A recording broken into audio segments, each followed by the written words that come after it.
Pessoal, com um bom ar, uma boa noite a todos. Hoje eu quero dar início ao nosso bate-papo. Eu quero dar uma coisa a vocês e quero receber de volta já nesse exato momento, tá? Eu quero mandar um abraço apertado e demorado para todos vocês. Até fechei os olhos, tá? Maravilha. Sentiram o calor? Sentiram o calor? Então tá. Sabe o que significa isso? Nesse caso específico aí, é saudade, carinho, né? Um aperto de mão forte pode representar confiança, firmeza, e em vários casos, a negação de ambos, né? Aquele tapinha nas costas pode significar indiferença ou transferência de responsabilidade. Em algumas culturas, o contato físico é mais incentivado que em outras. E aqui, pelo menos era, né, um dos locais onde mais se aceitava esse tipo de comunicação. Acho que ainda continua. Tem pessoas que eu nem conheço bem, hoje me encontram na rua e vêm com o abraço. É uma coisa muito interessante. Então, por enquanto, nós falamos hoje sobre o significado do tato, né? Por que falamos sobre o tato? Para explicar de uma forma extremamente simples alguns conceitos já vistos antes, e porque nós falamos sobre a memória e vamos falar agora um pouco da relação dela com o sujeito e com o mundo. Alguns aí pediram para simplificar um pouco mais o bate-papo, deixar mais claro, então a gente vai fazer isso, tentar fazer isso hoje. Se lembra de como vocês estudavam quando eram jovens, de como aprendiam melhor? Dizem que se nós identificarmos o modo como nos relacionamos com o mundo, automaticamente descobrimos a melhor maneira de aprender com ele. E as pessoas costumam falar, aquela pessoa ou aquelas pessoas, mas aquela especificamente, é igual São Tomé, tem que ver para crer. Outros precisam ouvir para assimilar melhor. E tem aqueles que são adeptos de colocar a mão, o dedo, os dedos, né? Que precisam tocar e sentir na prática. Então, de forma bem prática e simples, podemos dizer que o nosso cérebro trabalha basicamente com 3 tipos de memória: a sinestésica, a visual e a auditiva. Normalmente, nos estudos que se encontram por aí, o pessoal coloca a sinestésica no final. Eu estou colocando logo no início porque, para nós, ela é de extrema importância, né? Mas pensem bem, você assiste às aulas, escuta o professor, escuta as gravações, lê e ainda assim não consegue assimilar. Aí você faz uma viagem no tempo e se lembra que desde pequeno sempre gostou de brinquedo de montar.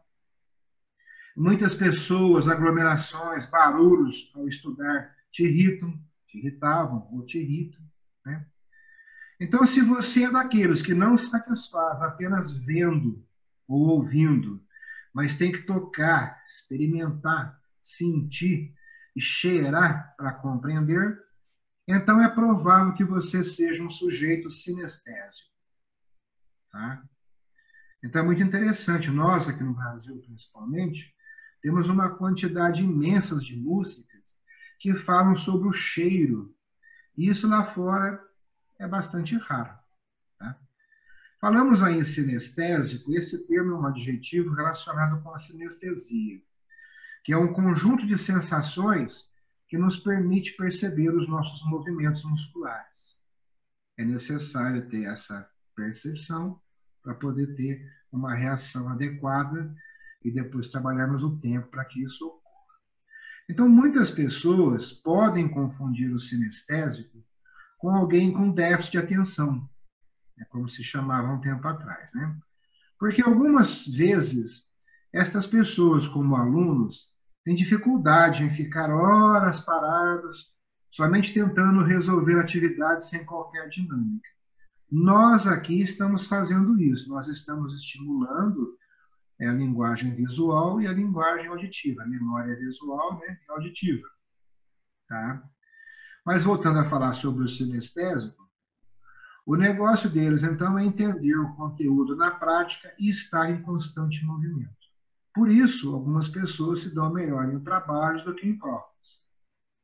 Não pode usar isso como desculpas, porque tem pessoas que não assimilam de forma alguma. E aí, quando você coloca algo que justifica para alguns, eles dizem no ato, estou aí, é o meu caso. Só consigo assimilar na prática. Nós trabalhamos que essas formas de assimilação, elas interagem, claro. Né?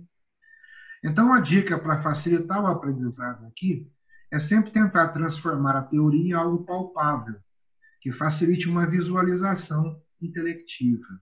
Por isso é que na Scorpions nós utilizamos vários processos de aprendizagem, que vão da imitação à criação, para atingir qualquer tipo de público em qualquer momento. Então, nós falamos que a comunicação sinestésica ela se dá, na maior parte das vezes, através do tato. Porque o tato é uma das formas mais comuns de interagir com os outros através desse tipo de comunicação. Cada um de nós estabelece seu próprio vínculo físico, em contato com a pele dos demais, apesar de nem sempre isso ser algo consciente. Hoje, o Covid-19 e o uso da tecnologia tem tornado este contato tátil cada vez menor. Os encontros face a face têm dado lugar às reuniões por videoconferência, Zoom, Skype, né? As conversas por redes sociais, WhatsApp, Facebook, Messenger, os relacionamentos por aplicativos de paquera, Tinder, né? Acho que é isso mesmo, e outros aí vocês devem conhecer, e aos jogos virtuais. Então, hoje, o tato parece que está mais restrito a uma forma de cumprimento. Restringiu demais, né? Um abraço, um beijo, um aperto de mão e uma ou outra carícia. Tá. Então, falando da importância da comunicação tátil, temos que lembrar que nós, e os mamíferos, de um modo geral, somos carentes por natureza. E a demonstração de afeto através do tato é a primeira forma de comunicação que experimentamos. E aí a gente está falando da amamentação. Além de nos prover o alimento, este ato também é uma maneira de o bebê começar a desenvolver a sua afetividade. Então, afetividade hoje é um termo que a gente precisaria discutir bastante, porque as coisas estão mudando demais, né? Em conjunto, vem os afagos, os carinhos da mãe, que também são exemplos de quão essencial e genuíno é o tato em nossas vidas, né? A ausência de um contato mais próximo entre os pais e a criança pode resultar em problemas emocionais futuros e no sentimento de abandono. Às vezes a mãe diz toda orgulhosa, né? Eu não amamentei. Gera uma série de problemas. Também tomar cuidado para não usar isso como justificacionismo, né? Faltou o carinho dos meus pais quando eu era pequeno. Minha mãe não me amamentou, por isso que eu sou assim terrível, bandido e vou aprontar. Mesmo com o passar do tempo, essa comunicação tátil ainda é fundamental, ainda que ela passe a ser um pouco mais moderada. E aqui ocorre um dos grandes problemas. Quando ela vai reduzindo, você convive com pessoas que conseguem reduzir, e você consegue se atualizar a cada dia que você acorda, você percebe que está havendo um déficit, e isso é altamente problemático. Eu, por exemplo, eu sou extremamente carente de carinho, eu preciso ser carinhoso e receber carinho todos os dias. Faz falta, né? Tem pessoas que não têm essa necessidade, tá? Eu acho que, para a pessoa dispensar um cafunézinho aí para dormir, um colo, quando as coisas não estão muito bem, ele não é normal, não é verdade? Então, a comunicação sinestésica é também chamada de linguagem corporal. Nós já falamos sobre isso, né? Mas o pessoal aí costuma colocar que a comunicação sinestésica é tão ou mais importante que a expressão verbal. Porque muitas vezes nos dá muito mais informação do que as palavras. Ela pode também revelar traços de personalidade, o estado emocional de uma pessoa através de um gesto, uma postura, um olhar, movimento do corpo, né? Mesmo sem saber direito como emitir mensagens ou receber sinais por meio desses códigos, a interação entre duas ou mais pessoas pode se dar muito bem dessa maneira. Não é necessário que a pessoa tenha conhecimento do que a gente está falando para poder interagir com as outras. Mas como nós vamos trabalhar demais essa interação, principalmente a nível de defesa, é muito importante que a gente faça uma interpretação profunda do outro. E isso só será possível quando nós já houvermos feito uma análise profunda de nós mesmos, né? Essa é a ideia. Então, aqui ficou de uma forma bem simplificada uma série de conceitos, e aí vamos colocar qual que é o problema disso que eu vejo. Quando nós nos aprofundamos, diminuindo a extensão e aumentando a compreensão, passamos a ter os conceitos mais claros, mais definidos. Quando falamos superficialmente, ocorre o risco de se confundir estes termos, confundir o verdadeiro sentido deles. Hoje, por exemplo, falamos da memória, mas dela propriamente dita, ou da manifestação dela no mundo prático, ou da linguagem corporal. Então, muitas vezes eu vou ler um artigo que alguém coloca e a pessoa fala, vou falar sobre memória. E ela fala única e exclusivamente sobre imaginação. Ou você abre um artigo para ler sobre imaginação, até gosta, muito legal, mas ele está falando especificamente de memória, e melhor ainda, de um dos tipos de memória. Então, é muito comum você vai ler um texto sobre um determinado assunto, a chamada te coloca na esfera emocional, e você vai lá olhar, e tem tudo a ver com o intelecto, com a razão, não tem necessariamente a ver com as emoções. E o pessoal tem a desculpa, né? Não, mas é inteligência emocional. Tudo hoje é quântico, né? A palavra quântico valoriza as coisas e justifica qualquer teoria diferente que você queira colocar. Então tem que tomar um certo cuidado por isso, né? É claro, tudo está interligado, mas quando isolamos uma área do conhecimento, fica mais fácil compreender em profundidade sobre o que estamos falando. Para vocês terem uma ideia, na década de 70 e começo da década de 80, na Academia Scorpions, a gente não se cumprimentava de pegar na mão, não abraçávamos uns aos outros, a gente levantava a mão direita fechada, a gente falava os, e terminava aí, né? Não se tocava em alunos em hipótese alguma, você não tinha esse lance de tocar, de corrigir e tudo mais, né? Posteriormente, à medida que a gente foi pesquisando, estudando um pouco mais, descobrimos esse tipo sinestésico, que ele precisa tocar. E não necessariamente tocar, às vezes é o fato dele ser tocado. Então, a pessoa está fazendo lá um treinamento X, um Uraken, por exemplo, e você explica, fala, demonstra, mas ele não consegue trabalhar da forma adequada.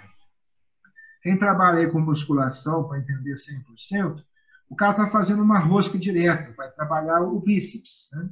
Então, você muitas vezes chega nele e põe a mão exatamente em cima do músculo, toca aquele músculo, e você fala, olha, tem que contrair este músculo. Aí ele consegue fazer a contração certa.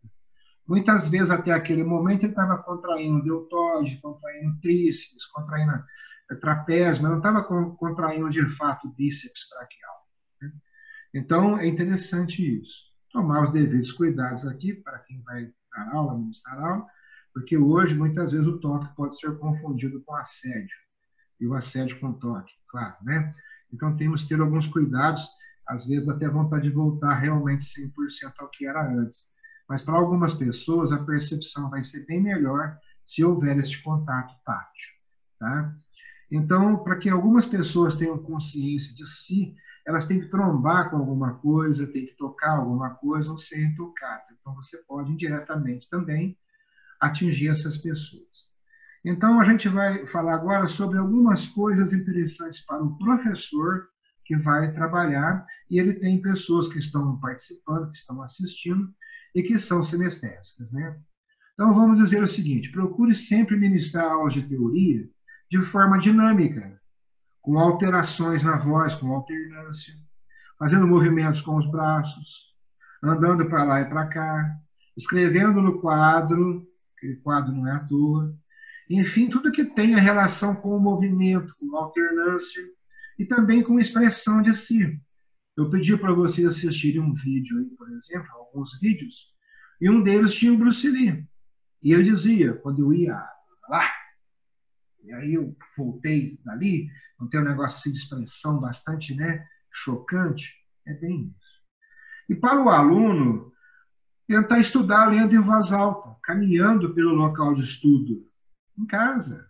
Fecha a porta para não acharem que você está doido, senão a esposa depois pede o divórcio e alega a insanidade mental sua. Mas você fecha a porta e pode fazer isso. Fazer experiências práticas sobre o assunto, pesquisa, exercício, atividades, né, em laboratório. Laboratório que eu diga pode ser com um boneco, no nosso caso hoje está evitando contato com um parceiro de treino, né? Uma coisa assim. Usar técnicas de memorização que envolvam gestos. Procurar estudar mudando de posição de vez em quando. Vai para lá, volta para cá, né? Escreva, fale, leia e faça gestos que achar que representem melhor as informações estudadas. Então, quando eu coloquei para vocês, eu gostaria que vocês fizessem alguns resumos, colocassem alguns exemplos, é para vocês criarem também as imagens mentais. As imagens mentais te põem em movimento, mesmo que você esteja quietinho, parado no seu lugar. Tá? Então, é muito interessante que vocês observem com atenção esses detalhes. Ok? Então, tá ótimo. O Yasumi Nasai. O Yasumi Nasai. Matashita. Vida longa e saudável, né? Cheia de saúde. E mais um grande abraço tátil para vocês, tá bom? Como é que o Adriano faz? O Adriano faz assim? Aqui, né? O Adriano faz assim. Cadê o Adriano? Mostra aí, Adriano. Vamos ver, Adriano. Olha lá. Esses vídeos estão recheados. Tem um toque. Tem que ser mais sinestésico, repetir isso aí, né, Adriano? Então, tá. Um grande abraço a vocês, um bom... Até mais.